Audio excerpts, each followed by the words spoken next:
노후 행복 프로젝트. 최근 전 세계적으로 성인병이 급격히 늘고 있습니다. 우리나라도 예외는 아니죠. 성인병은 고혈압, 당뇨병, 심장병, 비만 등 여러 가지 심각한 질환을 포함하는 용어로 이는 현대인들의 건강에 큰 위협이 되고 있습니다. 이러한 질환들은 단순히 개인의 건강 문제를 넘어서 사회적, 경제적 부담으로 작용하고 있습니다. 성인병의 원인은 매우 다양합니다. 유전적인 요인도 있을 수 있지만 생활 습관과 식습관이 큰 영향을 미친다는 것이 일반적인 견해입니다. 특히 현대인의 식습관에서 가장 많이 지적되는 문제가 바로 단맛, 즉 설탕의 과다 섭취입니다. 설탕은 단순한 맛의 즐거움을 넘어서 우리의 건강에 심각한 영향을 미칠 수 있습니다. 연구에 따르면 과도한 설탕 섭취는 인슐린 저항성을 증가시켜 당뇨병의 위험을 높이며 체내 지방 축적을 촉진하여 비만을 유발할 수 있습니다.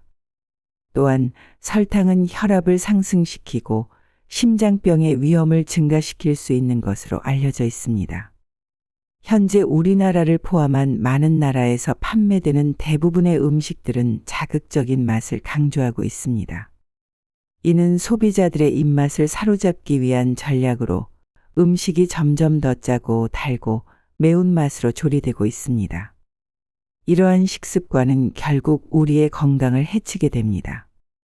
특히 어린 시절부터 이러한 자극적인 맛에 익숙해지면 성인이 되어서도 건강한 식습관을 유지하기 어려워집니다. 이러한 습관들은 체중의 증가를 불러일으킵니다. 체중 증가의 가장 큰 원인으로는 당분의 과다 섭취입니다. 당의 과다 섭취는 우리의 장의 건강을 파괴할 수 있습니다. 우리의 장 속에는 수조 마리의 세균이 살고 있습니다. 이 세균들은 우리의 건강을 위해 많은 역할을 하는데 설탕이나 인공감미료 등과 같은 화학물질은 장내 환경을 산성화하고 염증을 일으켜 장내 환경을 악화시키게 됩니다. 또한 당은 암세포가 성장하는 데 주요한 연료가 될 수 있습니다. 암세포가 생존을 위해서는 엄청난 양의 당이 필요하기 때문입니다. 결국 노후에는 활동량도 적어지고 내 건강을 위협할 요소가 많아지기 때문에 설탕을 멀리하려는 노력은 필수적입니다. 오늘은 설탕 섭취를 줄이기 위해 어떠한 노력이 필요한지에 대해 알아보도록 하겠습니다. 첫 번째, 미네랄을 보충하라입니다. 설탕 섭취를 줄이기 위한 본격적인 첫 단계로는 식단에 미네랄을 적극적으로 추가하는 것입니다. 현대인의 식단은 종종 미네랄이 부족한 경우가 많습니다. 이는 설탕의 과다 섭취와 관련이 깊습니다. 미네랄은 우리 몸이 스스로 치유하고 효율적으로 작동하는 데 필수적인 영양소입니다. 미네랄은 신진대사를 돕고 면역 체계를 강화하며 다양한 생리적 기능을 지원합니다. 특히 미네랄은 우리의 혈액 속에도 존재하며 다양한 생리적 과정에 중요한 역할을 합니다.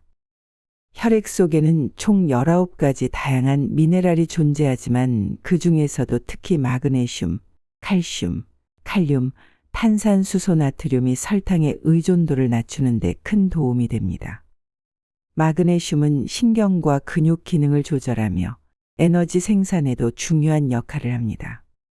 마그네슘이 부족하면 피로감이 증가하고 스트레스에 대한 저항력이 약해질 수 있습니다. 이는 종종 설탕이나 단 음식을 찾게 만드는 요인이 됩니다. 따라서 마그네슘이 풍부한 음식을 섭취하는 것은 설탕 섭취를 줄이는 데 도움이 됩니다. 마그네슘은 녹색 잎채소, 견과류, 씨앗류 그리고 통곡물에서 많이 찾을 수 있습니다. 칼슘은 뼈와 치아를 건강하게 유지하는 데 필수적이며 신경 전달과 근육 수축에도 중요한 역할을 합니다. 칼슘이 부족하면 신경과민, 불안감, 그리고 식욕 변화 등이 나타날 수 있으며 이는 설탕에 대한 갈망을 증가시킬 수 있습니다. 칼슘은 유제품, 브로콜리, 케일, 아몬드 등에서 풍부하게 섭취할 수 있습니다. 칼륨은 체내의 수분 균형을 유지하고 혈압을 조절하며 심장과 근육 기능을 지원합니다. 칼륨이 부족하면 피로감과 근육 약화가 발생할 수 있으며 이는 설탕에 대한 갈망을 유발할 수 있습니다. 바나나, 오렌지, 감자, 시금치 등은 칼륨이 풍부한 식품입니다. 탄산수소 나트륨은 체내 산, 염기 균형을 유지하는 데 중요한 역할을 합니다. 혈액의 pH를 조절하여 체내 대사 과정이 원활하게 이루어지도록 도와줍니다. 이 균형이 깨지면 피로감과 불안감이 증가할 수 있으며 이는 설탕 섭취를 증가시킬 수 있습니다. 따라서 설탕 섭취를 줄이기 위해서는 이러한 미네랄이 풍부한 식품을 식단에 포함시키는 것이 중요합니다. 이를 통해 신체의 균형을 맞추고 설탕에 대한 의존도를 줄일 수 있습니다. 또한 균형 잡힌 식사를 통해 미네랄을 충분히 섭취함으로써 전반적인 건강을 개선할 수 있습니다. 결론적으로 설탕 섭취를 줄이기 위해 미네랄 보충은 필수적입니다. 이는 단순히 설탕 섭취를 줄이는 것뿐만 아니라 신체의 전반적인 기능을 개선하고 건강을 유지하는 데 도움이 됩니다. 건강한 식습관을 통해 미네랄을 충분히 섭취하고 설탕 의존도를 낮추는 노력이 필요합니다. 두 번째는 설탕 섭취를 줄이기 위해서는 건강한 지방을 추가하는 것이 중요합니다. 많은 사람들이 지방을 섭취하면 살이 찌고 건강에 해로울 것이라고 잘못 생각하는 경우가 많습니다. 하지만 실상은 그렇지 않습니다. 지방은 포만감을 더 빨리 그리고 더 오래 느끼게 해주기 때문에 불필요한 간식을 멀리하는 데 큰 도움이 됩니다. 지방이 부족하면 몸은 에너지원으로 당분을 주로 사용하게 되며 이로 인해 포도당과 인슐린 수치가 높게 유지될 수 있습니다. 이는 혈당 관리에 어려움을 줄 뿐만 아니라 장기적으로는 당뇨병 등의 질병을 유발할 수 있습니다. 또한 지방은 뇌 기능을 위해 필수적인 구성 요소를 제공합니다. 뇌는 지방을 사용하여 신경세포의 건강을 유지하고 인지 기능을 최적화하며 기억력과 집중력을 향상시킵니다. 지방이 부족하면 뇌 기능이 저하될 수 있습니다. 심장 건강 역시 지방 섭취와 밀접한 관련이 있습니다. 건강한 지방, 특히 오메가3 같은 지방산과 같은 불포화 지방은 심장 건강을 촉진하고 염증을 줄이며 나쁜 콜레스테롤 LDL을 낮추고 좋은 콜레스테롤 HDL을 높이는 데 기여합니다. 반면 지방이 부족하면 이러한 보호 효과를 얻지 못해 심혈관 질환의 위험이 증가할 수 있습니다. 물론 과도한 양의 지방을 섭취하는 것은 건강에 해로울 수 있습니다. 특히 포화 지방과 트랜스 지방의 과다 섭취는 혈관을 막아 심장 질환의 위험을 높일 수 있습니다. 따라서 균형 잡힌 식사를 통해 적절한 양의 건강한 지방을 섭취하는 것이 중요합니다. 결론적으로 적절한 양의 건강한 지방을 섭취하는 것은 우리 몸의 전반적인 건강을 유지하는 데 필수적입니다. 설탕 섭취를 줄이고 건강한 지방을 더 많이 포함한 식단을 구성함으로써 우리는 더 나은 건강 상태를 유지할 수 있습니다. 세 번째는 단백질을 영리하게 섭취하라입니다. 설탕 섭취를 줄이기 위해 단백질을 영리하게 섭취하는 것은 매우 중요합니다. 단백질은 우리 몸의 성장과 회복 그리고 여러 생리적 기능을 유지하는 데 필수적인 영양소입니다.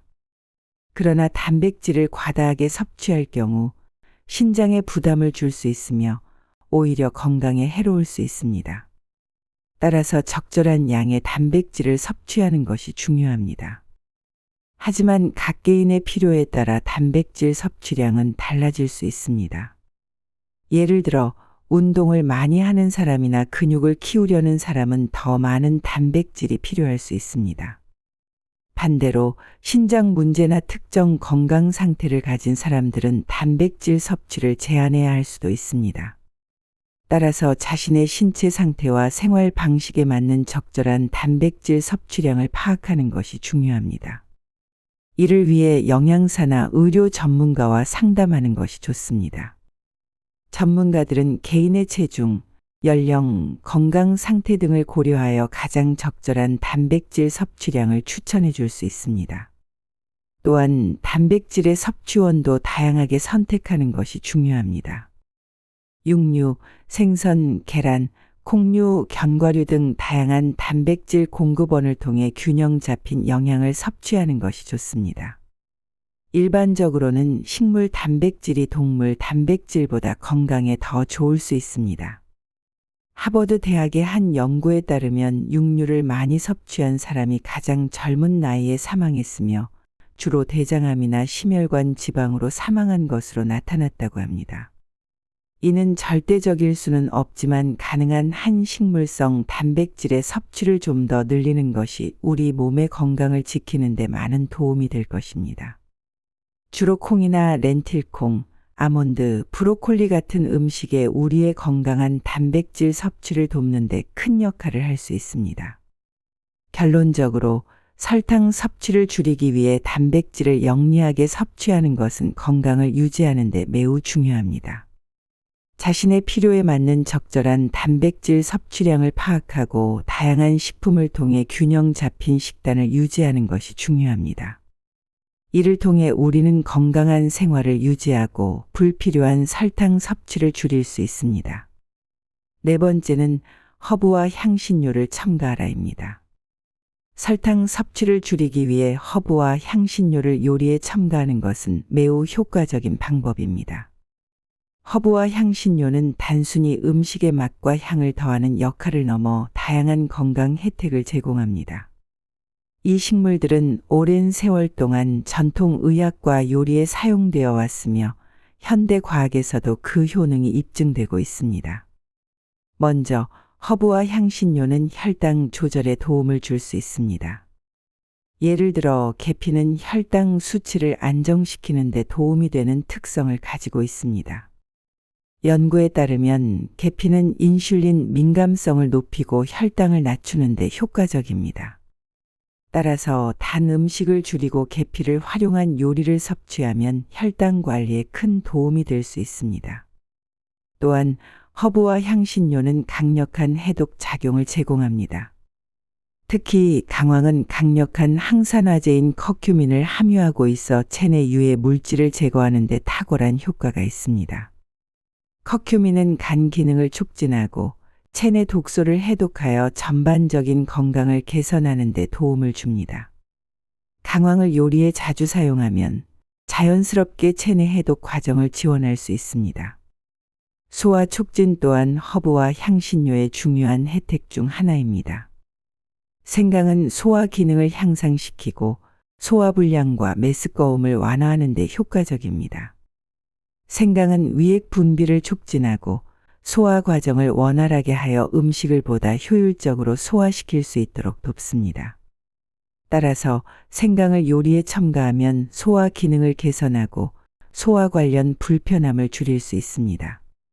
항염 효과 역시 허브와 향신료의 중요한 특성 중 하나입니다. 마늘은 천연 항염제 역할을 하며 염증을 줄이고 면역력을 강화하는 데 도움을 줍니다. 마늘에 포함된 알리신 성분은 강력한 항균, 항바이러스, 항염 효과를 가지고 있어 다양한 염증성 질환을 예방하고 치료하는 데 유용합니다. 마늘을 요리에 자주 사용함으로써 염증을 줄이고 전반적인 건강을 증진할 수 있습니다. 이 외에도 다양한 허브와 향신료는 각기 다른 건강 혜택을 제공합니다. 예를 들어 로즈마리는 기억력 향상과 항산화 작용을, 바질은 항박테리아 및 항바이러스 효과를, 오레가노는 항균 및 항산화 작용을 제공합니다. 이러한 허브와 향신료를 적절히 활용하면 설탕 섭취를 줄이는 것뿐만 아니라 전반적인 건강을 개선하는 데 큰 도움이 됩니다. 결론적으로 설탕 섭취를 줄이기 위해 허브와 향신료를 요리에 적극적으로 활용하는 것은 매우 현명한 선택입니다. 이들은 혈당 조절, 해독 작용, 소화 촉진, 항염 효과 등 다양한 건강 혜택을 제공하며 음식을 더욱 맛있고 건강하게 만들어줍니다. 다양한 허브와 향신료를 요리에 첨가함으로써 설탕의 사용을 줄이고 건강한 식습관을 유지할 수 있습니다. 마지막으로는 식사 시간을 조절하라입니다. 설탕 섭취를 줄이기 위해 식사 시간을 조절하는 것은 매우 효과적인 전략입니다. 현대 사회에서는 언제나 쉽게 먹을거리를 구할 수 있는 환경에 놓여 있습니다. 배가 고프거나 심지어 심심할 때조차도 냉장고를 열어 간식을 찾거나 식탁 위에 놓인 먹을거리를 손쉽게 섭취할 수 있습니다. 그러나 이러한 습관은 우리의 건강에 악영향을 미칠 수 있습니다. 따라서 우리는 배고픔을 제대로 느끼고 식사 시간을 조절하는 것이 중요합니다. 먼저 식사 시간을 조절하는 것은 단순히 덜 먹는 것이 아니라 덜 자주 먹는 것을 목표로 삼는 것입니다. 이는 간헐적 단식이라는 개념과도 연결됩니다. 간헐적 단식은 일정 기간 동안 음식을 섭취하지 않고 일정 시간 동안만 음식을 섭취하는 방식입니다. 예를 들어 16시간 동안 단식하고 8시간 동안만 식사하는 방법이 있습니다. 이러한 방법을 통해 우리는 먹지 않는 시간을 늘리고 몸이 자연스럽게 배고픔을 느끼도록 유도할 수 있습니다. 식사 시간을 다양화하는 것은 몸의 대사 과정에 긍정적인 영향을 미칩니다. 식사 시간을 자주 바꾸면 몸이 새로운 식사 패턴에 적응하게 됩니다. 이러한 과정에서 신진대사가 활발해지고 체중 감량에 도움이 됩니다. 특히 내장 지방이 줄어들며 체중 감소 효과가 뚜렷하게 나타납니다. 이는 건강한 체중을 유지하는 데 중요한 역할을 합니다. 또한 식사 시간이 조절되면 장내 건강에도 긍정적인 영향을 미칩니다. 음식을 섭취하지 않는 시간 동안 장내 세균의 균형이 조절되며 건강에 좋지 않은 세균이 줄어들게 됩니다. 이는 장 건강을 증진시키고 소화 기능을 개선하는 데 도움이 됩니다. 건강한 장은 우리의 면역 체계와도 깊은 연관이 있어 전반적인 건강을 향상시키는 데 중요한 역할을 합니다. 식사 시간을 조절하는 것의 또 다른 장점은 염증 감소입니다. 연구에 따르면 간헐적 단식과 같은 식사 시간 조절 방식은 체내 염증 수치를 낮추는 데 효과적입니다. 염증은 다양한 만성 질환의 원인이 될 수 있으며 이를 감소시키는 것은 전반적인 건강 증진과 수명 연장에 중요한 역할을 합니다. 따라서 식사 시간을 조절하여 염증을 줄이는 것은 건강한 생활을 유지하는 데 매우 유익합니다. 결론적으로 설탕 섭취를 줄이기 위해 식사 시간을 조절하는 것은 여러 가지 건강상의 이점을 제공합니다. 이는 단순히 덜 먹는 것이 아니라 덜 자주 먹는 것을 목표로 하여 몸이 자연스럽게 배고픔을 느끼도록 하는 것입니다.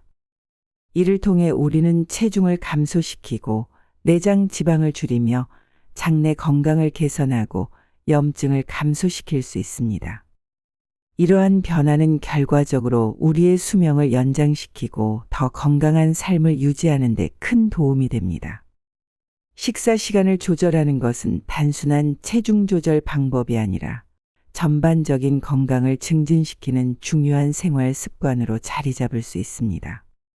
이외에도 우리 몸에 부족한 영양소를 영양제를 통해 보충하거나 운동을 열심히 해야 하는 것은 다양한 영상에서 강조하는 내용이기도 합니다. 건강을 지키기 위해 필수적이라고 볼 수 있죠. 가장 중요한 것은 이러한 노력이 일시적인 것이 아닌 습관이 되어야 한다는 것입니다. 잠깐의 노력으로 일시적으로 건강이 좋아질 수는 있지만 결국 장기적인 습관이 되지 않으면 다시 원래의 몸으로 돌아가게 됩니다. 설탕을 완전히 끊는다거나 내가 좋아하는 음식을 아예 먹지 않는 것은 불가능하다고 볼 수 있습니다.